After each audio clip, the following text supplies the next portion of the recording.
আরে এই হারটা কোথা থেকে আসলো আমার ব্যাগের মধ্যে? কোথা থেকে আসলো? হারের কি পা আছে নাকি যে হেঁটে হেঁটে তোমার ব্যাগের মধ্যে ঢুকে পড়লো? তুমি নিজে চুরি করে ওই হারটা ব্যাগের মধ্যে ঢুকিয়েছো বলেই তো রয়েছে তোমার ব্যাগের মধ্যে, আবার মিথ্যে কথা বলছো, অসভ্য মেয়ে। হ্যালো বন্ধুরা, আজকে আবারও চলে এসেছি মিষ্টিদের বাড়ি একটি নতুন গল্প নিয়ে। তোমরা তো আগের পর্বে দেখতেই পেয়েছিলে শ্যামলীকে ফাঁসানোর জন্য বনি কি দুর্ধর্ষ একটা প্ল্যান করেছিল। শ্যামলী কি পারবে বনির পাতা ফাঁদ থেকে বাঁচতে? জানতে হলে স্কিপ না করে ভিডিওটা দেখতে থাকো। পিচি পিচি, বলছি মা কোথায় গেল গো? বৌদি তো ঘরে গেল। কেন, কি দরকার বল আমাকে। না মানে আমার না পড়তে ভালো লাগছে না, কখন থেকে তো পড়েই যাচ্ছি। মিষ্টি, সত্যি কিন্তু তুই অনেক ফাঁকিবাজ হয়ে যাচ্ছিস। এই তো পড়তে বসলি, কিছুই তো পড়লি না। মিষ্টি, দেখেছিস রিয়া কি সুন্দর পড়ছে? ওকে সবাই কত ভালো বলে, তুমিও মন দিয়ে পড়ো, তোমাকেও সবাই ভালো বলবে। মাও তো বলে এই কথাটা, কিন্তু আমার তো পড়তেই ইচ্ছা করে না। তাহলে তোর কি করতে ইচ্ছে করে? আমার আমার খেলতে ইচ্ছা করে, টিভি দেখতে ইচ্ছা করে, ফোন দেখতে ইচ্ছা করে, আর চকলেট খেতে ইচ্ছা করে। দেখছিস শ্যামলী, মিষ্টির কথায় কথায় শুধু চকলেট আর চকলেট। এই মেয়েটাকে নিয়ে যে কি করব। এই সোনিশা, বড় হয়ে গেছিস বলে বড় বড় ডায়লগ দিস না। আমার মনে আছে ছোটবেলায় তুইও খুব চকলেট চকলেট করতিস আর সবসময় চকলেট খেতিস। কি পিচিমনিও চকলেট খেতে ভালোবাসতো? হ্যাঁ রে মিষ্টি, তোর এই ঈশা পিসি ছোটবেলায় চকলেট খাওয়া নিয়ে কত বকা খেত জানিস? আর এরা যখন সবাই মিলে কথা বলছিল ঠিক তখনই ঘর থেকে আমাদের ছোট্ট রহি বেরিয়ে আসলো। মিষ্টি মিষ্টি, তোরা কি করছিস রে? দেখি যাই তো, নামি এখান থেকে। আরে এই তো আমাদের রুহি চলে এসেছে। তা রুহি, ঘরে কি করছিলে? ঘরে তো পড়ছিলাম। ও, এরাও বুঝি পড়ছে এখানে? আচ্ছা রুহি, তুই তো ইংলিশ মিডিয়ামে পড়েছিস তাই না? হ্যাঁ পিসি, ইংলিশ মিডিয়াম? এই দিদি, ইংলিশ মিডিয়াম কি রে? ইংলিশ মিডিয়াম মানে যেই স্কুলে সব কিছু ইংলিশে পড়ায়। ও তাই, তাকেই বলি ইংরেজি স্কুল। ঠিক আছে, আমি বড় হয়ে ইংরেজি স্কুলেই পড়বো। আচ্ছা রুহি, একটা ইংরেজিতে ছড়া বলতে পারবি? হ্যাঁ পিসি, পারবো। তাহলে বল দেখি। Twinkle, twinkle, little star, how I wonder what you are. Up above the world so high, like a diamond in the sky. বাবা, খুব ভালো হয়েছে তো। আর এরপরই ঘর থেকে বনি বেরিয়ে আসলো। রুহি, তোকে না আমি ঘরে পড়তে বসিয়ে আসলাম, এখানে তুই এসে কি করছিস? আড্ডা মারছিস? তোরই বা দোষ কি? কি যে বলবো, একেবারে বস্তির মতো কালচার, একেবারে ঘিন ঘিন ধরে যাচ্ছে। এই কালচারে ছেলে মেয়ে যে কি করে মানুষ করব এটাই চিন্তা। আচ্ছা রুহি, যা ঘরে গিয়ে পড় গা যা। হ্যাঁ মা, যাচ্ছি। তা শ্যামলী, ঈশা, বলছি এদের সাথে এখানে বসে কি মাস্টারি ট্রেনিং চলছে? তা ভালো ভালো, দেখো এদের সাথে বসে যদি একটু মাস্টারিটা শিখতে পারো। দেখছিস তো শ্যামলী কিরকম ঠ্যাস মেরে কথা বলছে। এই বউটা আসার পর থেকেই না বাড়ির পরিবেশটাই নষ্ট হয়ে গেছে। যাকে চুপ কর, যদি শুনতে পায় একবার দেখিস বাড়িতে একদম দক্ষযোগ্য বাদিয়ে দেবে। হ্যাঁ, তা যা বলেছিস। আর এরা যখন কথা বলছিল তখনই ঘর থেকে তৃষা বেরিয়ে আসলো। আরে বৌদি ননদের মধ্যে আবার কি কথাবার্তা চলছে আমি একটু শুনি। আর ঈশা, ওদের যে পড়তে দিয়ে গেলাম ওরা পড়ছিল তো? না, কি আর কথাবার্তা চলবে।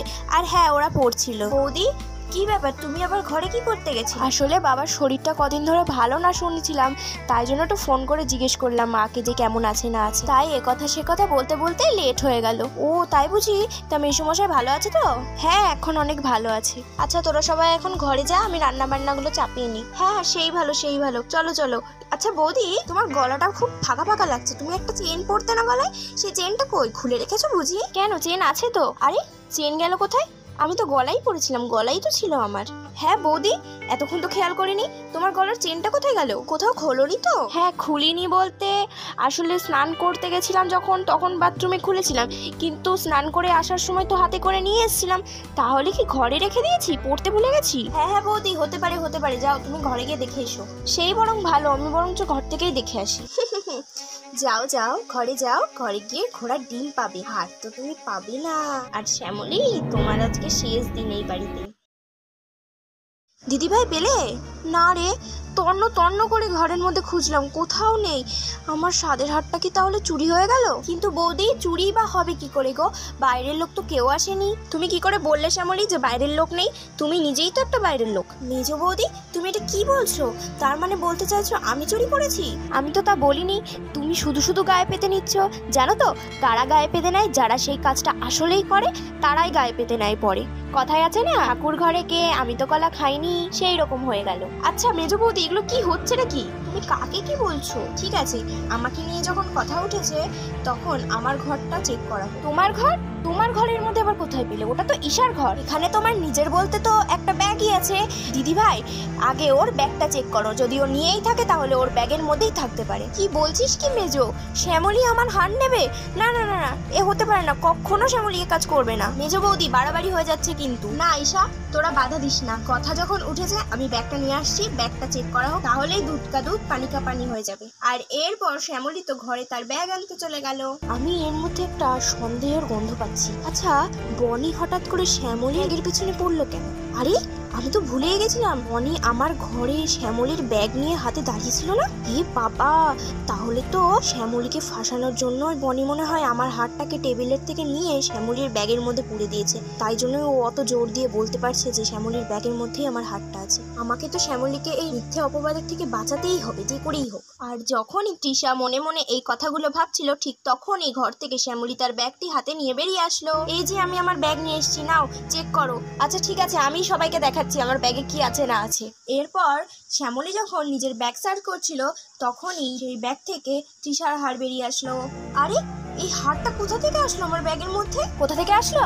হারের কি পা আছে নাকি যে হেঁটে হেঁটে তোমার ব্যাগের মধ্যে ঢুকে পড়লো? তুমি নিজে চুরি করে ওই হারটা ব্যাগের মধ্যে ঢুকিয়েছো বলেই তো রয়েছে তোমার ব্যাগের মধ্যে, আবার মিথ্যে কথা বলছো, অসভ্য মেয়ে। এই দাঁড়ো দাঁড়ো দাঁড়ো, তোরা সকলে থাম, আমার একটা ভুল হয়ে গেছে। এটা যে শ্যামলীর ব্যাগ আর আমার ঘরে রাখা ছিল তো আমি একদম বুঝতে পারিনি। আসলে আমার এই সেম কালারের ব্যাগই আছে তো, আমি ভেবেছিলাম হয়তো এটা আমার ব্যাগ, সেই জন্য তাড়াহুড়োর মধ্যে ঘর থেকে বেরিয়ে আসার সময় ব্যাগটার মধ্যে হারটা ঢুকিয়ে বেরিয়ে এসেছিলাম, আর আমার হারের কথা মনেই ছিল না। সরি রে, ভুল হয়ে গেছে অনেক বড়। ছি ছি, আমার ভুলের জন্য কত বড় একটা অঘটন ঘটছিল। হে ভগবান, হে রাধা মাধব, তুমি আমাকে বাঁচিয়েছো। তাহলে মেজো বৌদি, বিশ্বাস হলো তো যে আমি চুরি করিনি? আরে এরা আমার আপনজন, আমি কি এদের জিনিস চুরি করতে পারি? হ্যাঁ হ্যাঁ, সরি শ্যামলী, আমারই তোমাকে বুঝতে ভুল হয়েছিল। দেখেছো, প্ল্যানটা প্রায় সাকসেসফুল হয়েই গেছিল। এই বড় বউটা আমার প্ল্যানে জল ঢেলে দিল। ঠিক আছে ঠিক আছে, দুর্গা মতো 10 হাত দিয়ে তুই এই সংসারকে কতদিন বাঁচাবি আমার থেকে? আমার নামও বনি, আমি এর শেষ দেখেই ছাড়বো।